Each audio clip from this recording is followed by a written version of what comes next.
বৃষ্টি আর ঢলের পানিতে ভাসছে সিলেট সুনামগঞ্জ। তলিয়ে গেছে হাসপাতাল, ঘর বাড়ি ছাড়া হাজার হাজার মানুষ। ৮ জুলাই পর্যন্ত সিলেট বিভাগে এইচএসসি পরীক্ষা স্থগিত। 2 দিনের সফরে কাল দিল্লি যাচ্ছেন প্রধানমন্ত্রী শেখ হাসিনা। ভারতের সঙ্গে বিএনপির বৈরী সম্পর্কের জেরে দেশের ক্ষতি করেছে দলটি, বললেন ওবায়দুল কাদের। এন্ডোস্কোপি কিংবা সিটি স্ক্যানের মতো পরীক্ষায় মানা হচ্ছে না নিয়ম। নামি দামি হাসপাতালে সরের জমিনে ঘুরে প্রমাণ পেলেন স্বাস্থ্যমন্ত্রী। সেবার মান নিয়ে অসন্তোষ। 15 লাখের ছাগলগঞ্জে তোলপাড় সামাজিক যোগাযোগ মাধ্যম। 1 লাখ টাকা লগ্নি করা ইফাদের দায় নিতে রাজি নন রাজস্ব কর্মকর্তা। জাতীয় পরিচয়পত্রের মতিউর রহমান অন্য কেউ বলে দাবি।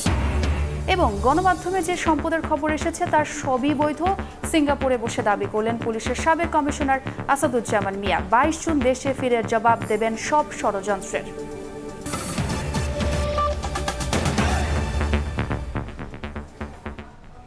সময় সংবাদের সঙ্গে আছি আমি ছোয়া খন্দকার। চেরাপুঞ্জি থেকে নেমে আসছে পাহাড়ি ঢল, সঙ্গে থেমে থেমে বৃষ্টি। বিপর্যস্ত সিলেট সুনামগঞ্জের জনপদ। বিভিন্ন পয়েন্টে প্রবাহিত হচ্ছে বিপদসীমার ওপর দিয়ে। পানিবন্দী অবস্থায় লাখ লাখ মানুষ। ঘর বাড়ি ছাড়াও তলিয়ে গেছে হাসপাতাল, ব্যবসা প্রতিষ্ঠান। অনেকেই আশ্রয় নিয়েছেন সড়কের পাশে। এদিকে বন্যা পরিস্থিতিতে ৮ জুলাই পর্যন্ত এইচএসসি পরীক্ষা স্থগিত করা হয়েছে। হিমাদ্রি শেখর ভদ্র ও আমিনুল ইসলামকে সঙ্গে নিয়ে ইকরামুল কবিরের রিপোর্ট। ক্যামেরা ছিলেন দিগিন সিংহ ও নৌশাদ আহমেদ চৌধুরী। প্রচণ্ড গতিতে এখনো ছুটছে পানি। পানির তোরে ভাঙছে বসত ভিটা। সুনামগঞ্জের ছাতক উপজেলার হাওর তীরবর্তী ঝাউয়ার পাড় গ্রাম। ছোট এই গ্রামটির অনেকেই ঘর ছেড়েছেন। দুয়ারে ঝুলছে তালা। যারা এখনো আছেন তাদের আক্ষেপ এখনো দেখতে আসেনি কেউ। বাসিন্দাদের সঙ্গে গবাদি পশুও রয়েছে এ গ্রামে। আমরা কষ্ট করি চলতাম, গরু পাশে সব কিছু কষ্ট করি চলে। বন্যার মাঠে কোনো কাম কাজ নাই। পানি থেকে রক্ষা পায়নি হাসপাতালও। কৈতক ট্রমা সেন্টার ও 20 শয্যা বিশিষ্ট হাসপাতালে এখন হাঁটু সমান পানি। শিশু ও বৃদ্ধ রোগীদের কোলে করে চিকিৎসা দিতে নিয়ে যান স্বজনেরা। হাসপাতালের পানি হইলে স্যারে যে আমরা অসুস্থ হইলে বাচ্চা কাচ্চা লইয়া আওয়াটা তো কষ্ট হয়ে যায়।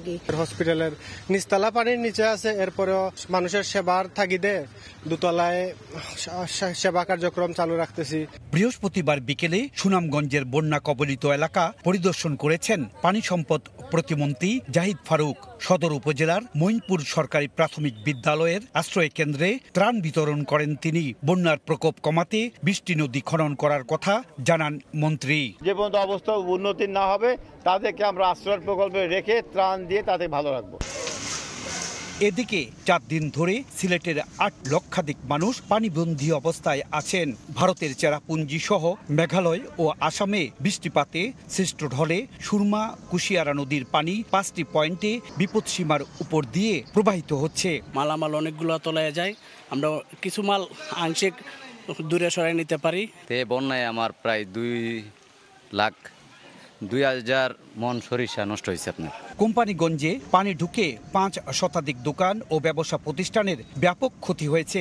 এতে 10 কোটি টাকার বেশি ক্ষয়ক্ষতির দাবি ব্যবসায়ীদের। এদিকে বন্ধ রয়েছে সিলেটের সব পর্যটন কেন্দ্র। আকস্মিক বন্যার কারণে 4 দিন ধরে এই সাদা পাথর সহ সিলেটের প্রত্যেকটি পর্যটন কেন্দ্র বন্ধ রয়েছে। এ অবস্থায় কোটি কোটি টাকার লোকসান হচ্ছে পর্যটন খাতে। অবস্থার উন্নতি কবে হবে তা এখন পর্যন্ত বলা যাচ্ছে না। এই পর্যটন কেন্দ্র বন্ধ হওয়ার পর থেকে আপনার প্রায় 5 লক্ষ তো ব্যবসায়ী মোটামুটি আপনার খুব খারাপ অবস্থা। সিলেট জেলা ও মহানগর মিলিয়ে 656টি আশ্রয় কেন্দ্র খোলা হয়েছে। এসব আশ্রয় কেন্দ্রে 19,959 জন মানুষ আশ্রয় নিয়েছেন। ইকরামুল কবির, সময় সংবাদ, সিলেট। এই মুহূর্তে সিলেটের গোয়াইনঘাট এলাকায় আছেন ইকরামুল কবির এবং সুনামগঞ্জের ধারারগাঁও এলাকায় আছেন রিপোর্টার হিমাদ্রি শেখর ভদ্র। শুরুতেই যাচ্ছি ইকরামের কাছে। আমি এই মুহূর্তে আছি সিলেটের গোয়াইনঘাট উপজেলায়। এই গোয়াইনঘাট উপজেলার যে 13টি ইউনিয়নের মানুষই পানিবন্দী হয়ে পড়েছে। আমার পিছনে যে সড়কটি গেছে এই সড়কটি সিলেট থেকে শালটিকর হয়ে গোয়াইনঘাটের সড়ক। এখন এই সড়কটি সম্পূর্ণ বিচ্ছিন্ন রয়েছে। এই সড়কটি দেখলে নদী না খাল না সড়ক বোঝা যাচ্ছে না, কিন্তু বাস্তবিক এটা হচ্ছে গিয়ে একটি সড়ক এবং স্থানীয় সরকার প্রকৌশল বিভাগের একটি সড়ক। এই সড়কের উপর দিয়ে এখন নৌকা চলাচল করছে এবং এই এলাকার মানুষ, এই উপজেলার মানুষের একমাত্র বাহন হয়ে দাঁড়িয়েছে যে নৌকা, এবং এই নৌকা ছাড়া এই এলাকার মানুষের যাতায়াতের আর কোনো পথই নেই। কারণ হচ্ছে গিয়ে আমরা একটু দেখাতে চাচ্ছি যে এখানে একটি ঘাট আছে। এই ঘাটটি কিন্তু এই কয়েকদিন পানি বাড়ার কারণে এই ঘাটটি হয়েছে। এই ঘাটে থেকে মানুষজন যাওয়া আসা করছে, বিভিন্ন জায়গা থেকে যাওয়া আসা করছে এবং তারা নৌকা দিয়ে যাওয়া আসাই একমাত্র নিরাপদ মনে করছে। কারণ এখান দিয়ে আসার বা যাওয়ার যে গাড়ি ঘোড়া সবগুলো এখানে এসে দাঁড়িয়েছে এবং এখান থেকে সিলেটে এই নৌকা থেকে যারা নামে তাদেরকে নিয়ে যাচ্ছে। আপনারা দেখতে পাচ্ছেন যে নৌকা দিয়ে বিভিন্ন জায়গা থেকে এই কোম্পানিগঞ্জের বিভিন্ন এলাকা থেকে মানুষজন এসে নেমেছে এখানে। যারা আগে বিভিন্ন যানবাহন দিয়ে সিএনজি, অটোরিকশা কিংবা অন্যান্য যানবাহন দিয়ে যাওয়া আসা করতো, তারা এখন নৌকাই একমাত্র সম্বল হয়েছে এই এলাকার মানুষের।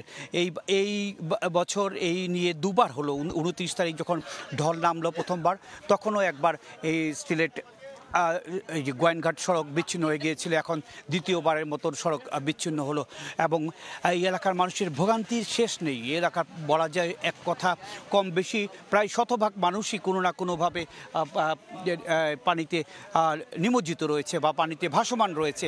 এই এলাকায় যে যানবাহনগুলো রয়েছে এই যানবাহনগুলো আগে এখান থেকে সরাসরি যেত। তবে আসার কথা হচ্ছে গিয়ে আমরা গতকালকেও দেখেছি এখানে যে পরিমাণ পানি ছিল, আজকে পানি অনেকটাই কমে গিয়েছে এবং যে পানি উন্নয়ন বোর্ড যেটা আমাদেরকে তথ্য দিয়েছে সেই তথ্য অনুযায়ী সুরমা নদীর পানি কমছে, কুশিয়ারা নদীর পানি কমছে।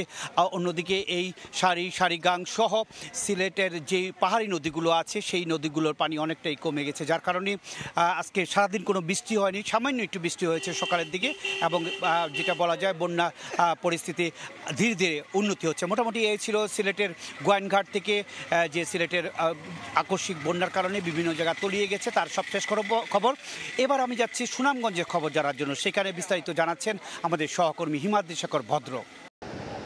আমি আছি সুনামগঞ্জ সদর উপজেলার ধারারগাঁও খাইমতর সড়কের। এই সড়কের প্রায় 10 কিলোমিটার অংশের মধ্যে 6টি বড় বড় ভাঙন দেখা দিয়েছে এবং ভাঙন দেখা দেওয়ার ফলে এখানকার যে যোগাযোগ ব্যবস্থা অনেকটাই ভেঙে পড়েছে। এখন আমরা এখানকার যে লোকজনকে দেখা যায় যে এখানে অনেকটা নৌকায় চড়ে বা কোনোভাবে পানিতে নেমে কোনোভাবে চলাফেরা করছেন। আমরা কথা বলেছিলাম এখানকার লোকজনের সাথে, তারা জানিয়েছেন যে পাহাড়ি ঢলে যে পরিমাণ পানি বৃদ্ধি পেয়েছে সেই পানি নামতে আরও কমপক্ষে 15 দিন সময় লাগবে, অথচ আগামী 2 দিন আরও ঝড় বৃষ্টির সম্ভাবনা রয়েছে, সেই সাথে পাহাড়ি ঢলের সম্ভাবনা রয়েছে। আমরা যদি একটু দেখাই যে এই খাইমতর ধারারগাঁও সড়কটির বেহাল দশা।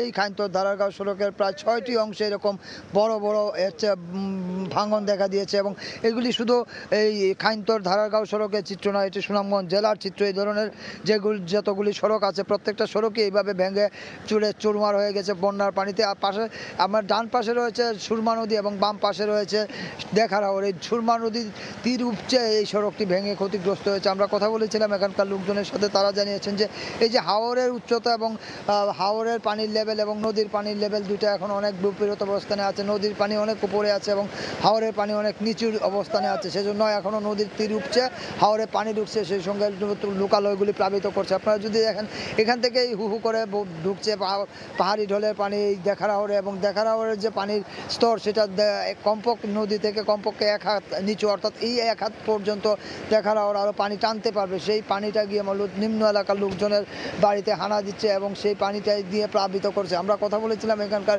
জেলা প্রশাসকের সাথে, তিনি জানিয়েছেন যে এখন পর্যন্ত প্রায় 6 লক্ষের মতো মানুষ পানিবন্দী অবস্থা রয়েছেন। 78টি ইউনিয়নের মানুষ সেই পানিবন্দী অবস্থা রয়েছেন। 541টি আশ্রয়কেন্দ্র খোলা হয়েছে, সেখানে তাদেরকে প্রয়োজনীয় খাবার দাবারের ব্যবস্থা করা হয়েছে। আমরা কথা বলেছিলাম এখানকার পানি উন্নয়ন বোর্ডের সরকারের সাথে তারা জানিয়েছেন যে আগামী 48 ঘন্টা আরও ভারী বর্ষণ বা অতি বর্ষণ হতে পারে। সেই সঙ্গে সুনামগঞ্জের অর্থাৎ পাহাড়ি ঢলের পরিস্থিতি যদি না কমে বা বৃষ্টিপাত যদি না কমে, তাহলে সুনামগঞ্জের বন্যা পরিস্থিতির এই অবস্থা থেকে উত্তরণের কোনো সুযোগই নেই। তো ওই ছিল সুনামগঞ্জের ধারারগাঁও এলাকা থেকে আমার কাছে সবশেষ। সরাসরি যুক্ত ছিলাম সিলেট সুনামগঞ্জে। প্রসঙ্গ, 2 দিনের রাষ্ট্রীয় সফরে কাল দিল্লি যাচ্ছেন প্রধানমন্ত্রী শেখ হাসিনা। নরেন্দ্র মোদীর সঙ্গে দ্বিপক্ষীয় বৈঠক ছাড়াও অংশ নেবেন বেশ কয়েকটি কর্মসূচিতে। এ বিষয়ে বিস্তারিত জানাতে নয়াদিল্লিতে আছেন সহকর্মী সুব্রত আচার্য। সরাসরি যাচ্ছি তার কাছে। দেখুন, এমনিতেই দিল্লিতে কিন্তু গরমের জন্য লাল সতর্কতা জারি রয়েছে এবং উত্তপ্ত পরিবেশ। আর আরো একটু ব্যাখ্যা করে বললে যে তার থেকে বেশি উত্তপ্ত হচ্ছে দিল্লির কূটনৈতিক পাড়া। জানেন যে রাত পোহালেই কালকে দুপুরের পরই কিন্তু কূটনৈতিক মহলে, বিশেষ করে ভারত এবং বাংলাদেশ সংশ্লিষ্ট কূটনীতিকদের কিন্তু ব্যস্ততা শুরু হয়ে যাবে। প্রধানমন্ত্রী শেখ হাসিনা আগামীকালই কিন্তু দুপুর 2টোর পালাম বিমান ঘাঁটিতে তার বিশেষ বিমান অবতরণ করবে এবং তারপর তার মধ্য দিয়ে কিন্তু তার রাষ্ট্রীয় যে সফর সেটি শুরু হয়ে যাবে। প্রধানমন্ত্রী হিসেবে তৃতীয়বারের মতো শপথ নেওয়ার পর প্রথম রাষ্ট্রীয় প্রতিবেশী রাষ্ট্রপ্রধানের সঙ্গে, সরকার প্রধানের সঙ্গে দ্বিপাক্ষিক বৈঠক করছেন ভারতের প্রধানমন্ত্রী নরেন্দ্র মোদী। ফলে কূটনৈতিক মহলে, আমি আগেই যেটা বলছিলাম, কূটনৈতিক মহলে বাড়তি যে তৎপরতা এবং উত্তাপ সেটি আমরা দেখতে পাচ্ছি। কিছুক্ষণ আগে আমি গিয়েছিলাম দিল্লিতে বাংলাদেশ দূতাবাসে। সেখানে কূটনৈতিক শীর্ষ রাষ্ট্রদূত থেকে প্রেস মিনিস্টার বা অন্যান্য দূতাবাসের শীর্ষস্থানীয় কর্মকর্তারা ব্যস্ত সময় পার করছেন।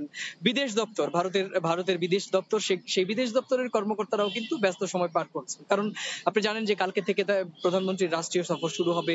পরশুদিন হায়দ্রাবাদ ভবনে দুই সরকার প্রধানের বৈঠক হবে এবং সেই বৈঠকে বেশ কয়েকটি চুক্তি সম্পাদন হওয়ার কথা রয়েছে।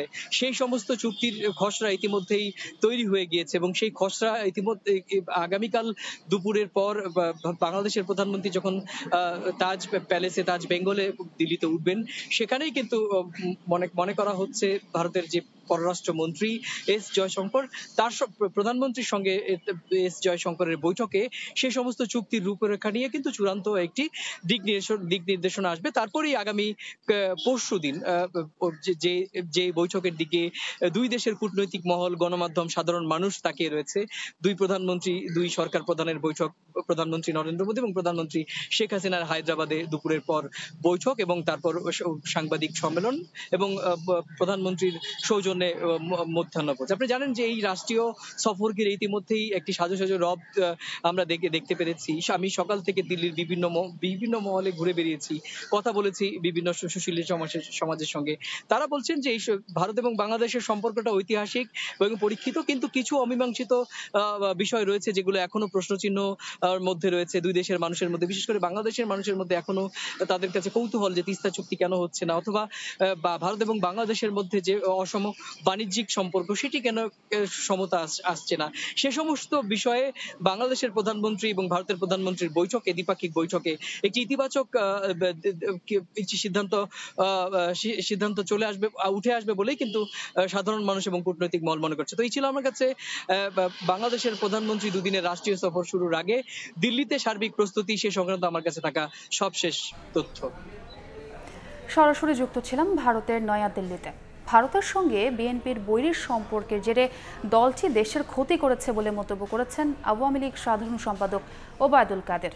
তিনি জানান, ভারসাম্যের কূটনীতিতে এগিয়ে যাবে দেশ, আর এ কারণেই ভারতের সঙ্গে কোনো বৈরিতা চায় না বাংলাদেশ। সকালে বঙ্গবন্ধু এভিনিউতে দলের এক যৌথ সভায় বক্তব্য রাখেন তিনি। ঘোষণা দেন, দলের প্রতিষ্ঠাবার্ষিকী উপলক্ষে রোববার সোহরাওয়ার্দী উদ্যানে সমাবেশ করবে আওয়ামী লীগ। মানচিত্র লাগোয়া দুই প্রতিবেশী দেশ ভারত বাংলাদেশ। দ্বিপাক্ষিক সম্পর্কের বিভিন্ন মাত্রা পেরিয়ে দু দেশের কূটনীতি এখন শুধুই ঢাকা নয়াদিল্লি নয়, বরং প্রভাব বিস্তার করে কোনো ক্ষেত্রে আঞ্চলিক, এমনকি বৈশ্বিক প্রেক্ষাপটেও। দুই দেশেই পুরনো নেতৃত্ব নতুন করে তাদের ক্ষমতা ফিরে পেয়েছেন। অতীতের সুসম্পর্কের ধারাবাহিকতায় কেমন যাবে আগামীর দিনগুলো, এমন বাস্তবতা থেকেই ভারতের প্রতিবেশী প্রথম নীতিতে আবারও নরেন্দ্র মোদীর আমন্ত্রণে রাষ্ট্রীয় অতিথি হয়ে শুক্রবার দিল্লি যাচ্ছেন প্রধানমন্ত্রী শেখ হাসিনা। সংক্ষিপ্ত সফর হলেও এর ব্যাপ্তি যে অনেক তা স্পষ্ট হচ্ছে বিভিন্ন পরিসরের আলোচনায়। বৃহস্পতিবার দলের কেন্দ্রীয় কার্যালয়ে এক যৌথ সভা শেষে প্রশ্নের জবাবে সাধারণ সম্পাদকও কথা বললেন দিল্লি সফর ইস্যুতে। সমস্যার সমাধান করব আলোচনার টেবিলে। আলোচনার টেবিলেই আমাদের সম্মানজনক সব আউটস্ট্যান্ডিং সমস্যার সমাধান আমরা করতে পারি। প্রতিবেশীর সঙ্গে অবিশ্বাসের যে বৈরী সম্পর্ক গড়েছিল বিএনপি, এতে ক্ষতি হয়েছে দেশের, অভিযোগ কাদেরের। সংশয় আর অবিশ্বাসের দেওয়াল তারা সৃষ্টি করেছে জেনারেল জিয়াউর রহমান, খালেদা জিয়া। তারা ভারতের সাথে বৈরী সম্পর্ক সৃষ্টি করে বাংলাদেশেরই সবচেয়ে বেশি ক্ষতি করেছে, যেটা আমরা করতে চাই না। আমরা বন্ধুত্বপূর্ণ, ভারসাম্যমূলক, সম্মানজনক, পারস্পরিক আমরা কূটনীতি চাই। দেশের স্বার্থ বিক্রি করে কূটনৈতিক সম্পর্ক রক্ষা করছে না আওয়ামী লীগ, স্মরণ করিয়ে দেন সাধারণ সম্পাদক। এই সম্পর্ক আমাদের জাতীয় স্বার্থে, আমাদের জাতীয় স্বার্থকে বিকিয়ে দিয়ে আমরা কারোর সাথে কোনো সম্পর্ক করি। এছাড়া যৌথ সভায় 23 জুন আওয়ামী লীগের 75তম প্রতিষ্ঠাবার্ষিকী উপলক্ষে 10 দফা কর্মসূচি ঘোষণা করেন ওবায়দুল কাদের। এই সমাবেশে 23 তারিখ বেলা 2:30টা সোহরাওয়ার্দী উদ্যানে আমন্ত্রণ জানান। দেবাশিস রায়, সময় সংবাদ, ঢাকা। প্রধানমন্ত্রীর দিল্লি ও বেইজিং সফরে দ্বিপাক্ষিক বৈঠকে তিস্তা মহাপরিকল্পনা ইস্যু আলোচনার অন্যতম গুরুত্বপূর্ণ বিষয় হতে পারে বলে প্রত্যাশা তিস্তা আন্দোলনের নেতাদের। তাদের মতে তিস্তা নিয়ে নদীপাড়ের মানুষের দীর্ঘ সময়ের যে স্বপ্ন তা এই সফরের মধ্য দিয়ে পূর্ণতা পেতে পারে। একই সঙ্গে সংসদে এই প্রকল্পে চীনা বিনিয়োগ নিয়ে প্রধানমন্ত্রীর বক্তব্য ভূ রাজনৈতিক বাধা ডিঙিয়ে নতুন প্রত্যাশার পালক যুক্ত করেছে বলেও মনে করেন তারা। শাকিল মাহমুদের ক্যামেরায় নাজমুল ইসলাম নিশাতের প্রতিবেদন। দ্বাদশ জাতীয় সংসদ নির্বাচনের আগে ঢাকায় নিযুক্ত চীনের রাষ্ট্রদূত বলেছিলেন, নির্বাচনের পর তিস্তা প্রকল্পের প্রক্রিয়া শুরু হওয়ার বিষয়ে তিনি আশাবাদী। আর নির্বাচনের ঠিক পরপরই পররাষ্ট্রমন্ত্রী হাসান মাহমুদের সাথে হওয়া এক বৈঠকের পর চীনের রাষ্ট্রদূত সাংবাদিকদের জানান, বাংলাদেশ চাইলে তিস্তা প্রকল্পের কাজ শুরু করার বিষয়ে চীন তৈরি আছে। সম্প্রতি সংসদে কুড়িগ্রাম 2 আসনের এমপি হামিদুল হক খন্দকারের এক প্রশ্নের জবাবে প্রধানমন্ত্রী শেখ হাসিনা জানান, চীনের কাছে তিস্তা মহাপরিকল্পনার জন্য ঋণ চাওয়া হয়েছে। আর চীন সরকারের নির্দেশনা মোতাবেক গত বছরের 27 আগস্ট ফিজিবিলিটি স্টাডি রিপোর্ট সংশোধনের প্রস্তাব বাংলাদেশ পানি উন্নয়ন বোর্ডে পাঠিয়েছে। এরই পরিপ্রেক্ষিতে পরবর্তী কার্যক্রম বাস্তবায়ন করা হবে। প্রধানমন্ত্রীর এই বক্তব্যকে খুবই ইতিবাচক হিসেবে দেখছেন অধিকার কর্মীরা। প্রধানমন্ত্রী যখন পার্লামেন্টের মধ্যে সে আস্থাটা আমাদের আছে, কিন্তু এইটা যেন দীর্ঘায়িত না হয়। অধিকার কর্মীদের প্রত্যাশা, প্রধানমন্ত্রীর কূটনৈতিক তৎপরতার মধ্য দিয়ে দুই দেশের সাথে সম্পর্ক উন্নয়নের মাধ্যমে দীর্ঘদিনের আকাঙ্ক্ষিত তিস্তা মহাপরিকল্পনা বাস্তবায়নের দিকে এগিয়ে যাচ্ছে। আশা করি চীন থেকে ফিরে এসে আগামী শুকনো মৌসুমেই খুব দ্রুততার সঙ্গে এই তিস্তা মহাপরিকল্পনা কাজ শুরু করবেন। গত বছরের 2 আগস্ট রংপুর জেলা স্কুল মাঠে এক জনসভায় প্রধানমন্ত্রী শেখ হাসিনা ঘোষণা দিয়েছিলেন, রংপুরের মানুষের দীর্ঘদিনের দাবি তিস্তা মহাপরিকল্পনা বাস্তবায়ন করবে তার সরকার। আমাদের তিস্তা মহাপরিকল্পনা সেটাও আমরা বাস্তবায়ন করব। নাজমুল ইসলাম নিশাত, সময় সংবাদ, রংপুর। দীর্ঘদিনের অভিযোগের পরও এন্ডোস্কোপি, ক্লোনোস্কোপি কিংবা সিটি স্ক্যানের মতো পরীক্ষা নিরীক্ষায় মানা হচ্ছে না কোনো নিয়ম। দুপুরে সরেজমিনে বেশ কয়েকটি হাসপাতাল ঘুরে এমন প্রমাণ পেয়েছেন স্বাস্থ্যমন্ত্রী সামন্তলাল সেন। বেসরকারি হাসপাতালগুলোতে সেবার মান নিয়েও অসন্তোষ জানান তিনি। এন্ডোস্কোপি, ক্লোনোস্কোপি কিংবা সিটি স্ক্যান, এমআরআইয়ের মতো পরীক্ষা করতেও রাজধানীর নামি দামি হাসপাতালে প্রায়ই ঘটছে অনাকাঙ্ক্ষিত ঘটনা। এমনকি নজির রয়েছে মৃত্যুর। এসব অভিযোগ আমলে নিলে অধিকাংশ ক্ষেত্রেই দেখা যায় ঠিকঠাক প্রোটোকল না মেনেই করা হয় এসব পরীক্ষা নিরীক্ষা। তাই বেসরকারি এসব নামি দামি হাসপাতালের মান যাচাই করতে গত কয়েকদিন ধরে ঢাকার বেশ কয়েকটি হাসপাতালে ঘুরে বেরিয়েছেন স্বাস্থ্যমন্ত্রী। সেই ধারাবাহিকতায় বৃহস্পতিবার দুপুরে রাজধানীর ল্যাবেইড হাসপাতালে আকস্মিক পরিদর্শনে যান মন্ত্রী। প্রথমেই ঢু মারেন জরুরি বিভাগে। সামন্তলালকে সামনে পেয়েই এক রোগীর স্বজনের অভিযোগ।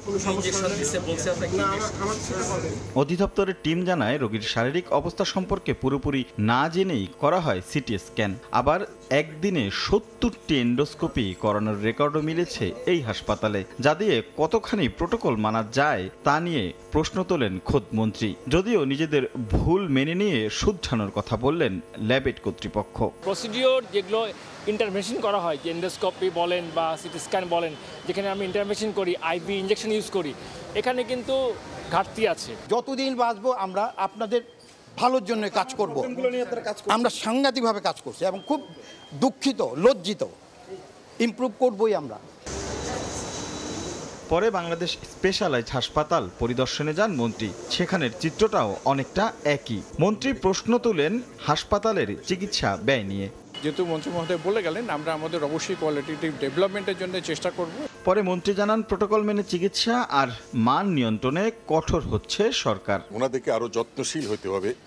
ওনাদেরকে যেটা করতে হবে যে প্রসিডিউরগুলো যেগুলো করছেন কোয়ান্টিটি না বাড়িয়ে কোয়ালিটি করার কথা। সরকারি হাসপাতালের পাশাপাশি বেসরকারি হাসপাতালে এমন অভিযান চলমান থাকবে বলে জানান স্বাস্থ্যমন্ত্রী। রাশেদ লিমন, সময় সংবাদ, ঢাকা। খাসির ছবিসহ ভাইরাল হওয়া যুবক মুশফিকুর রহমান ইফাত যে মোবাইল নম্বরটি ব্যবহার করেন সেটি তার মা শাম্মী আক্তার শিবলির জাতীয় পরিচয়পত্রের মাধ্যমে তোলা।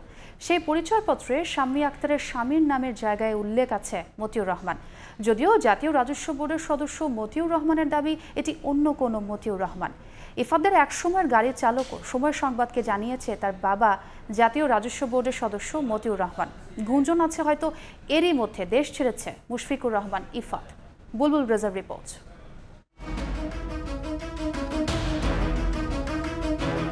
কোরবানির খাসির ছবি নিয়ে ভাইরাল হওয়া যুবক মুশফিকুর রহমান ইফাদের বাবাকে কি তার নাম?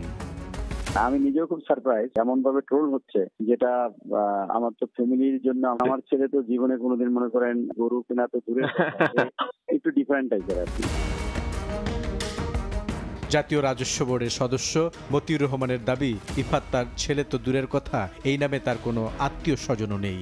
মতিউর রহমানের নামই বা আসলো কিভাবে?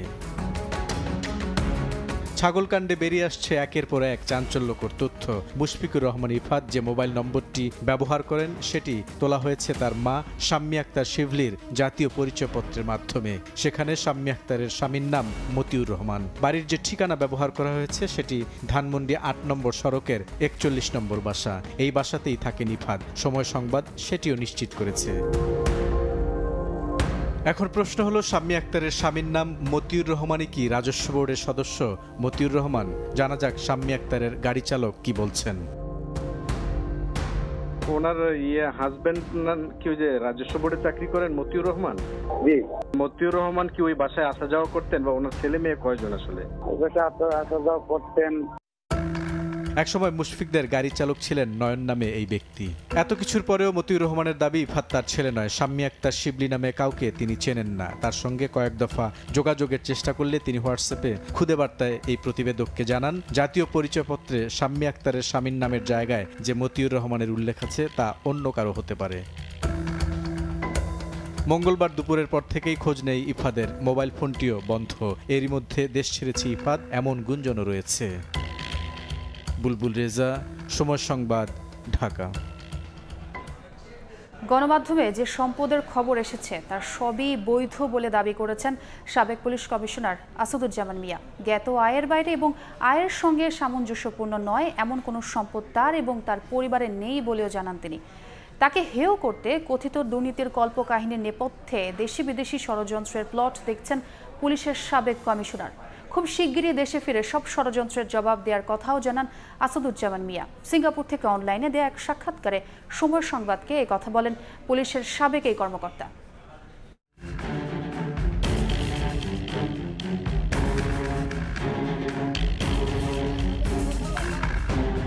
বেনজির আহমেদের পর আলোচনায় আসেন আসাদুজ্জামান মিয়া। গত 15 জুন মিয়া সাহেবের যত সম্পদ শিরোনামে একটি পত্রিকায় ঢাকা মেট্রোপলিটন পুলিশের সাবেক এই কমিশনারের বাড়ির পর বাড়ি, জমি ও ফ্ল্যাটের সারিসহ অঢেল সম্পদ অর্জনের খবর আসে। খবর প্রকাশের পর সস্ত্রীক দেশ ছাড়ার প্রতিবেদনও প্রচার করে কয়েকটি গণমাধ্যম। এসব নিয়ে বৃহস্পতিবার সকালে সময় সংবাদের সঙ্গে কথা হয় আসাদুজ্জামান মিয়ার। এবং কিছু প্রপার্টির কথা অনলাইনে 30 মিনিটেরও বেশি সময় ধরে দেওয়া সাক্ষাৎকারে সাবেক ডিএমপি কমিশনার জানান, তাকে এবং তার পরিবারকে জড়িয়ে দুর্নীতির খবর অতিরঞ্জিত, ভিত্তিহীন ও বানোয়াট। গণমাধ্যমে যে সম্পদের খবর এসেছে তার সবই বৈধ বলেও দাবি করেন তিনি। আনরেজিস্টার্ড, গোপন বা আমার জ্ঞাতের বাইরে কোনো সম্পদ আমার নেই। যে সম্পদের হিসাবগুলো দেওয়া হয়েছে তা যেগুলো সঠিক আছে, কিন্তু তার পিছনে এটা বলা হয়নি যে সেই সম্পদটা আমি কিভাবে প্রাপ্ত হয়েছি। আসাদুজ্জামান মিয়া বলেন, সামাজিকভাবে হেয় করতেই দেশি বিদেশি একটি মহলের ষড়যন্ত্রের প্লট, অবৈধ সম্পদ অর্জনের কল্পকাহিনী। আমাকে এবং আমার পরিবারের সম্মান ক্ষুণ্ণ করা, সমাজে হেয় প্রতিপন্ন করা, এটাই একটা উদ্দেশ্য।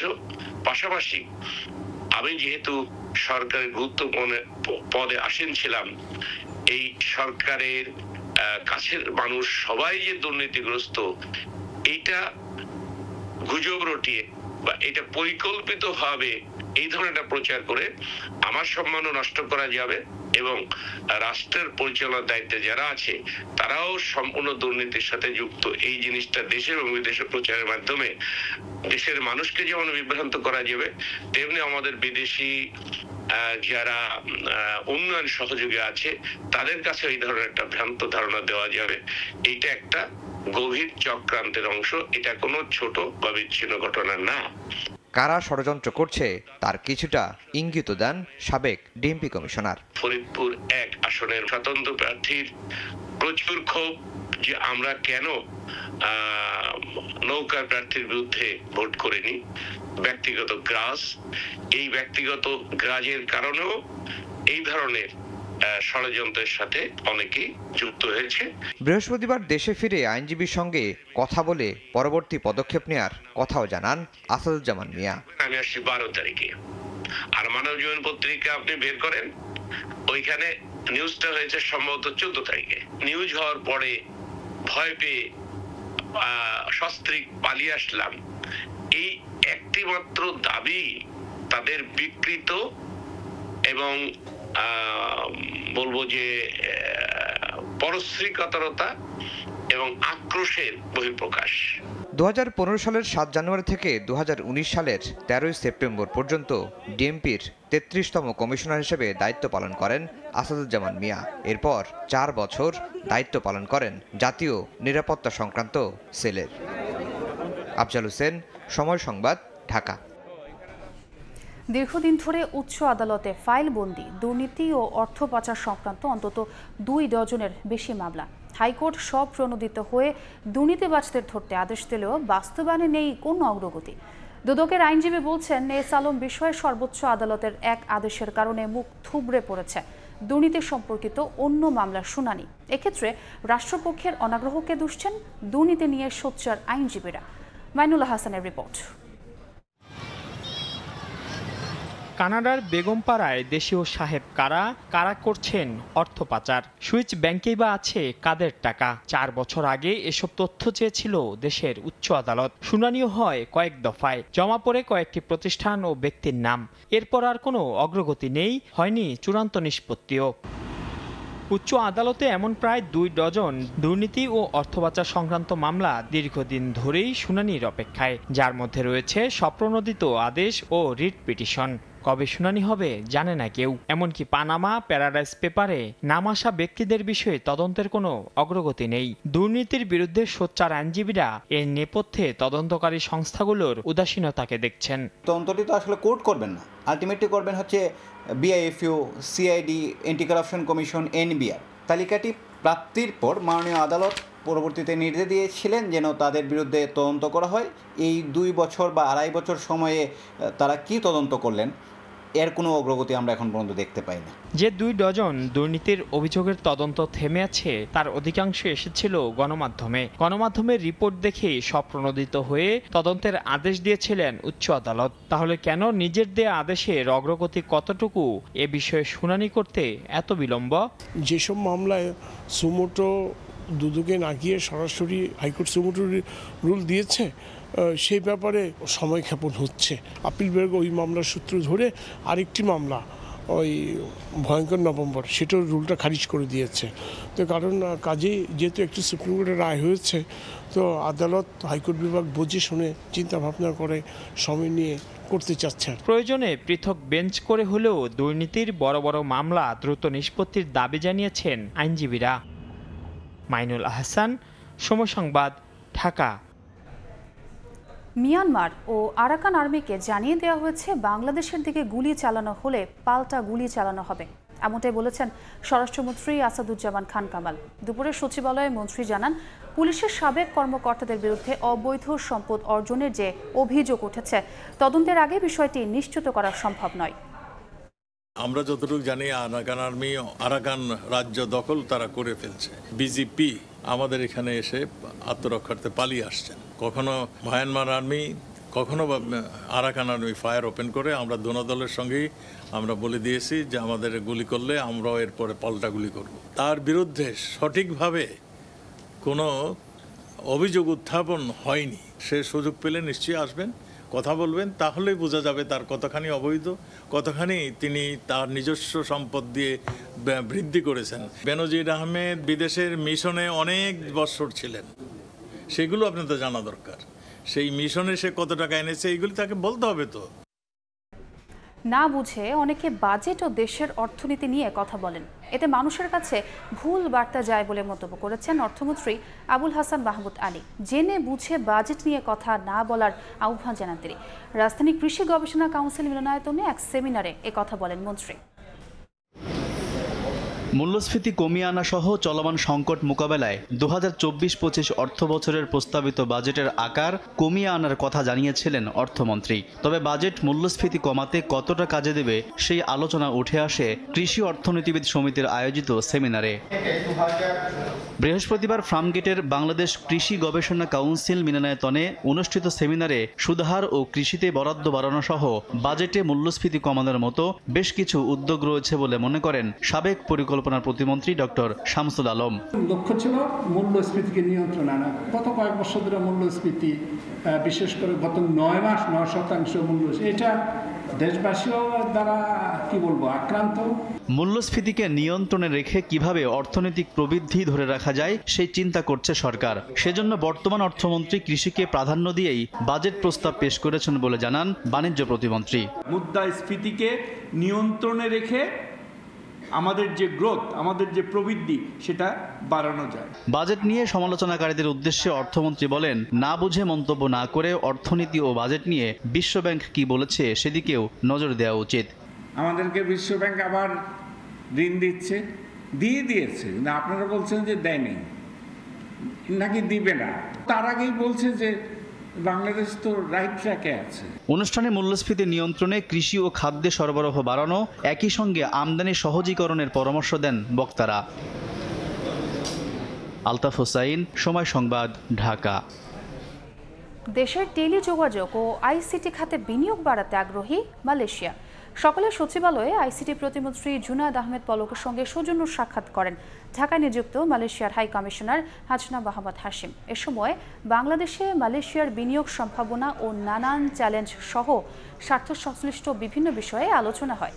বৈঠক শেষে জুনায়েদ আহমেদ পলক গণমাধ্যমকে জানান, বিদেশিরা বাংলাদেশে বিনিয়োগ করতে ও বিনিয়োগ বাড়াতে চায়, কিন্তু দেশে নানা শুল্ক ও অশুল্ক বাধা, বাড়তি কর ও বাড়তি মূসক এ গতিকে শ্লথ করে দিচ্ছে। এ বিষয়ে রাজস্ব বোর্ডের সহযোগিতা চাওয়া হয়েছে বলেও জানান তিনি।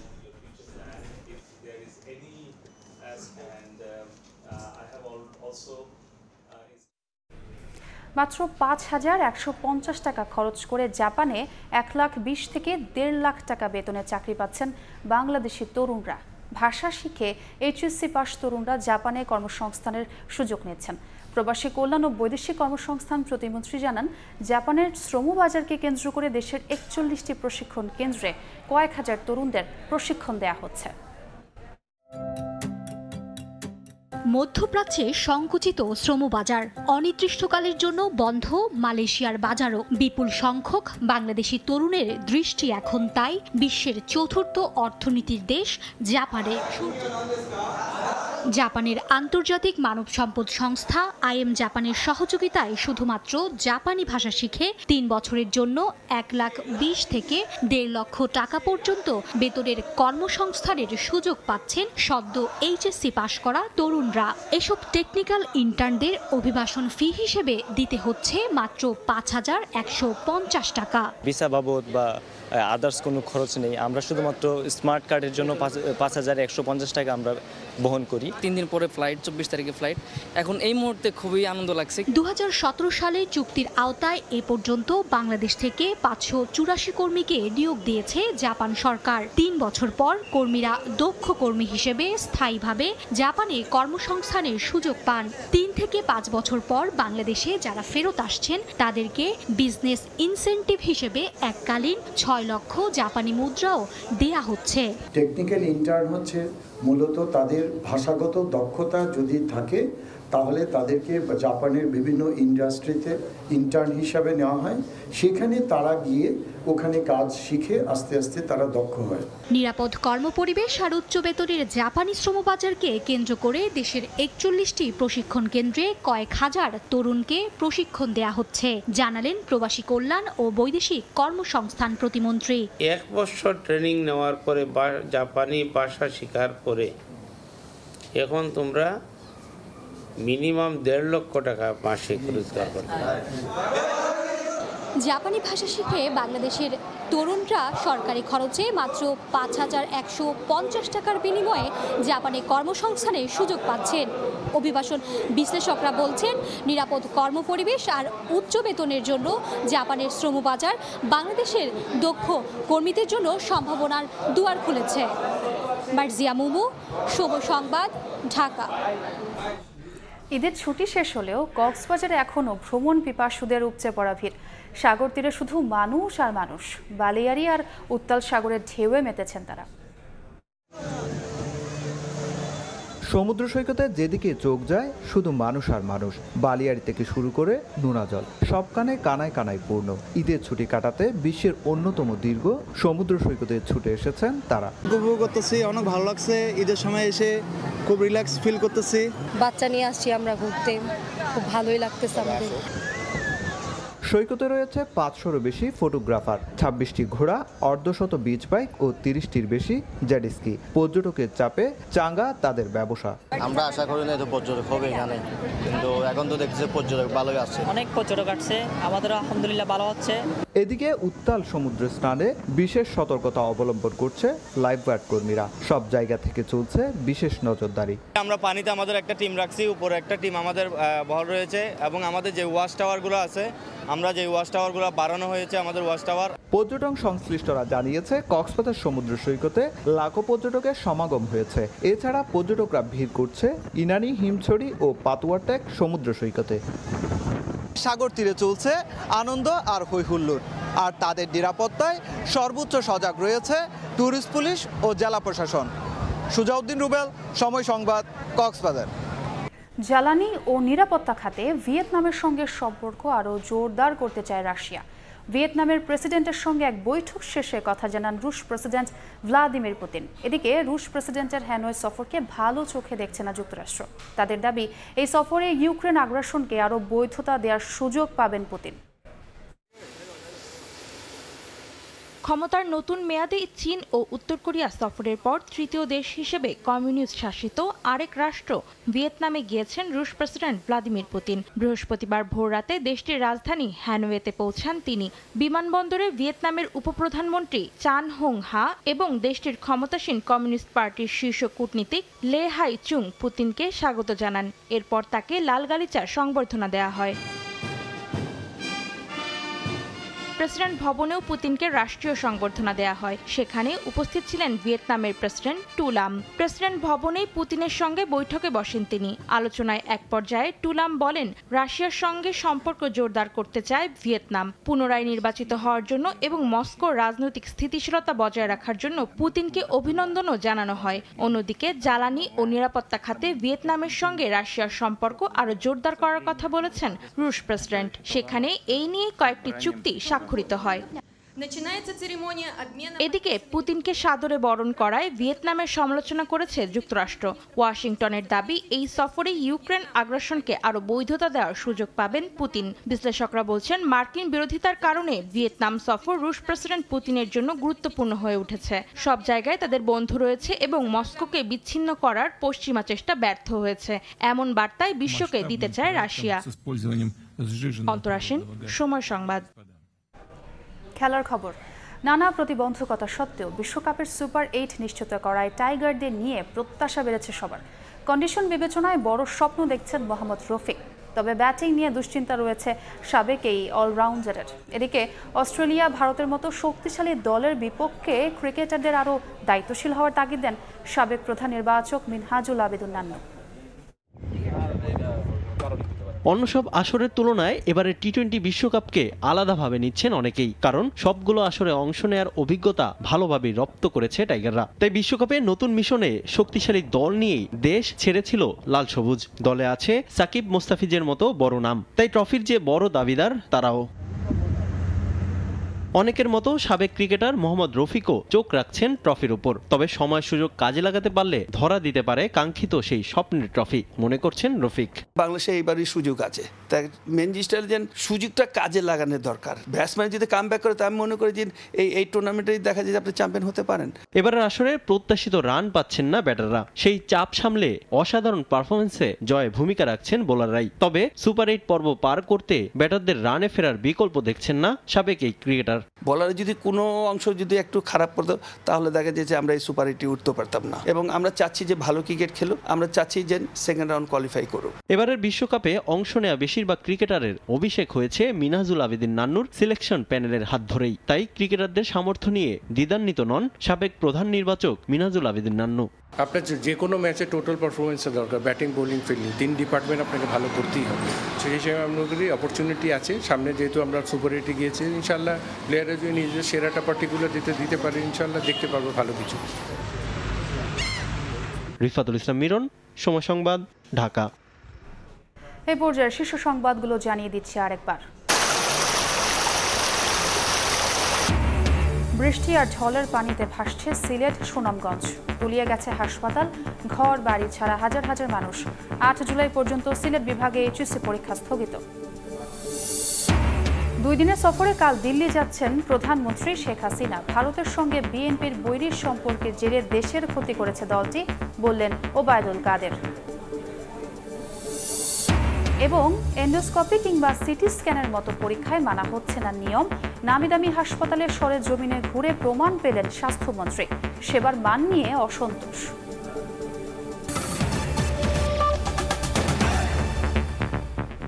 এই ছিল সময় সংবাদে। এরপর বাংলার সময় নিয়ে ফিরছি কিছুক্ষণ পর, সঙ্গেই থাকুন সময়ের।